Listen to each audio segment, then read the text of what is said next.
Let's dip our heads a little deeper this morning.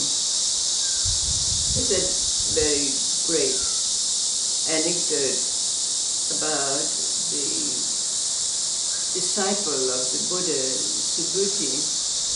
And Subhuti had attained the sublime experience of emptiness.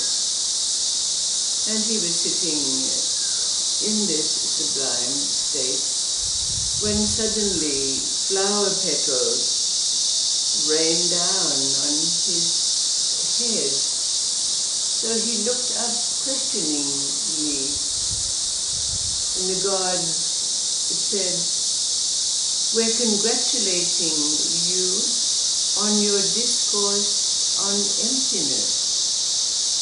Mr. Buddha looked up and said, "But I did not speak of emptiness." And the god replied, "You did not speak of emptiness. We did not hear emptiness. That is true emptiness."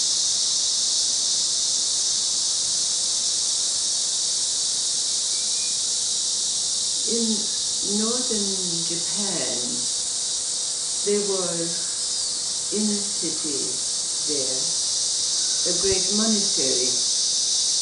And of course, as part of the training for the monks, it was necessary for them to go out in the streets with their begging bowl. And in this place, they also had a little bell that they could ring. It was part of the training, as it is in most of the Buddhist traditions. But to these monks, they were embarrassed. When they were sent out with their begging bowls and their small bells, they would gather in little groups and maybe just pass the time of day. Some of them would hide in doorways. Some of them would ring their bell just so that it could hardly be heard. And of course, this came to the notice of the head monks of the monastery, who gathered the monks together and said, "This is serious business. This is part of your training. You must beg." But it didn't make any difference to the monks. They were still out in the streets, wishy-washy, not taking seriously this business of begging. So the head monk went to the abbot and spoke to the abbot about this matter. And so the abbot gathered all the acolytes together, and he said, "I'm going to give you dignity." Oh, the monks were delighted. They were going to receive something. Then the abbot added, "Dignity arises out of need. So I'm going to give you need." So he went down to the kitchen and he told the cook from that moment on there was no food to be served. So of course, in the following days, the monks became thinner. Their bellies began to growl. And so they found themselves out in the streets with their begging bowl and their bells. And they rang those bells, and they chanted, and they approached people in the streets with their begging bowls.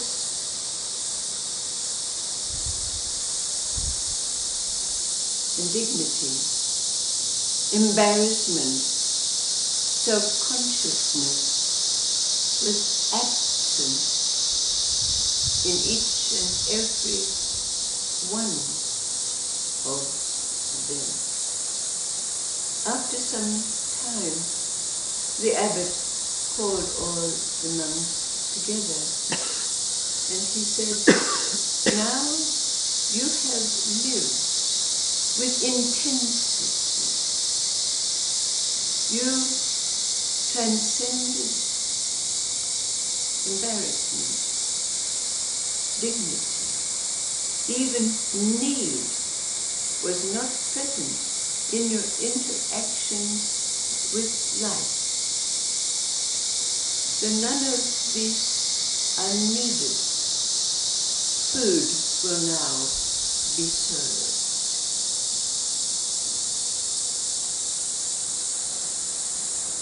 There's no need to ask a question. The question is evident from these anecdotes. Because now we recognize that we have no intellect, no mind that we can call on to use our knowledge to bring an understanding to not only these stories and anecdotes, but even to the experiences of our life. Isn't this what you're finding in the moments of your life now? The intensity of life has brought an immediacy where the answers are evident in the experience itself. So where does understanding come into? What about our interactions now when someone asks us a question like was posed to Bonnie? Oh, wasn't it like this? And say no. And they go away scratching their head.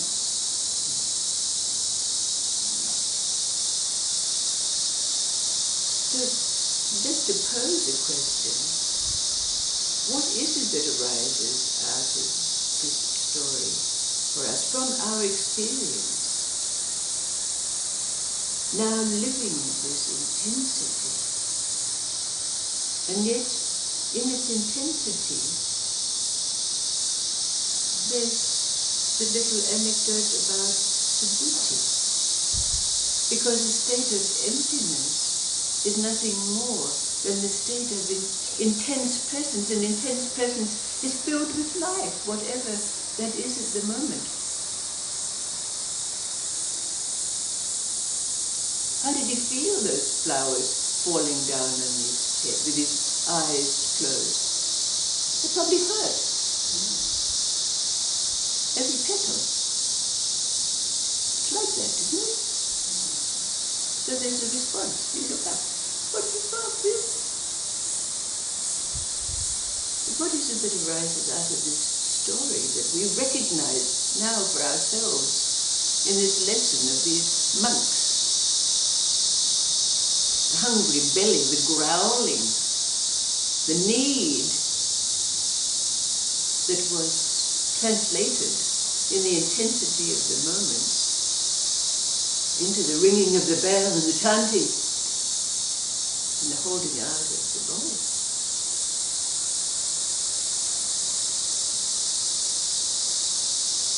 What is it about life now for you?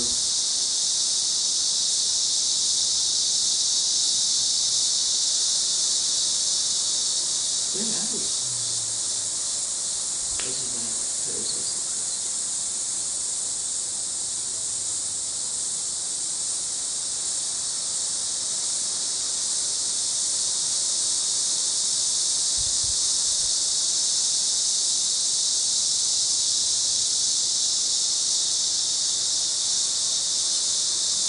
It's like, it's like we're out there and people want to hear or see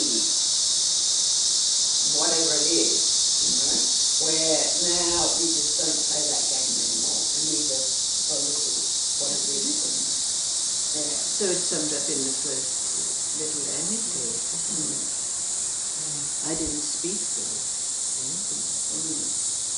Emptiness.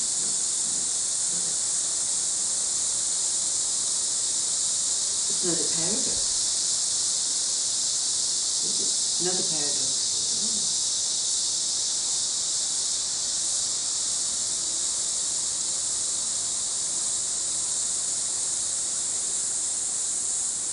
All those things where he says then, testing, like in the second story being sent out,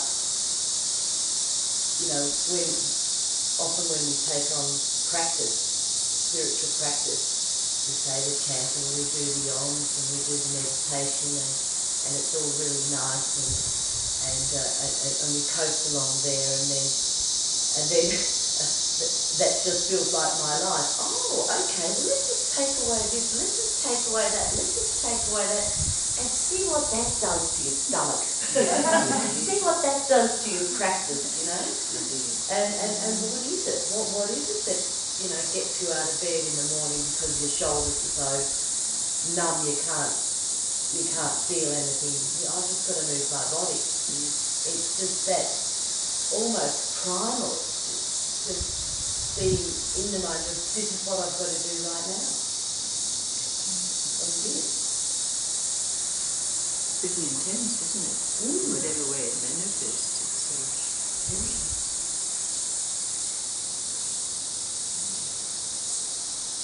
But this link goes on. So let's see where it leads us. But our heads are underwater now, you might say. And that has its purpose too.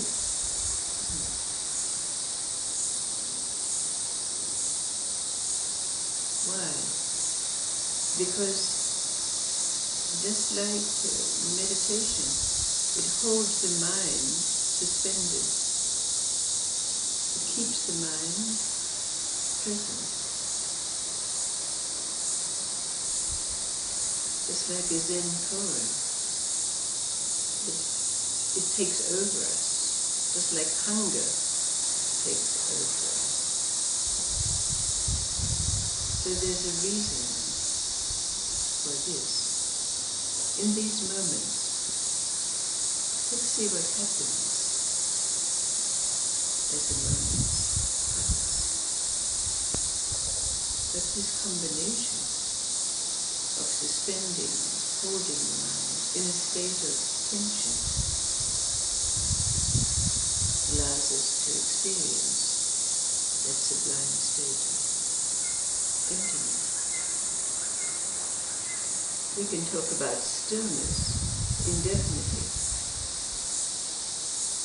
But stillness has that opposite, that movement that we're always conscious of. So there's an effort involved. In this, there's no effort. But more of this later.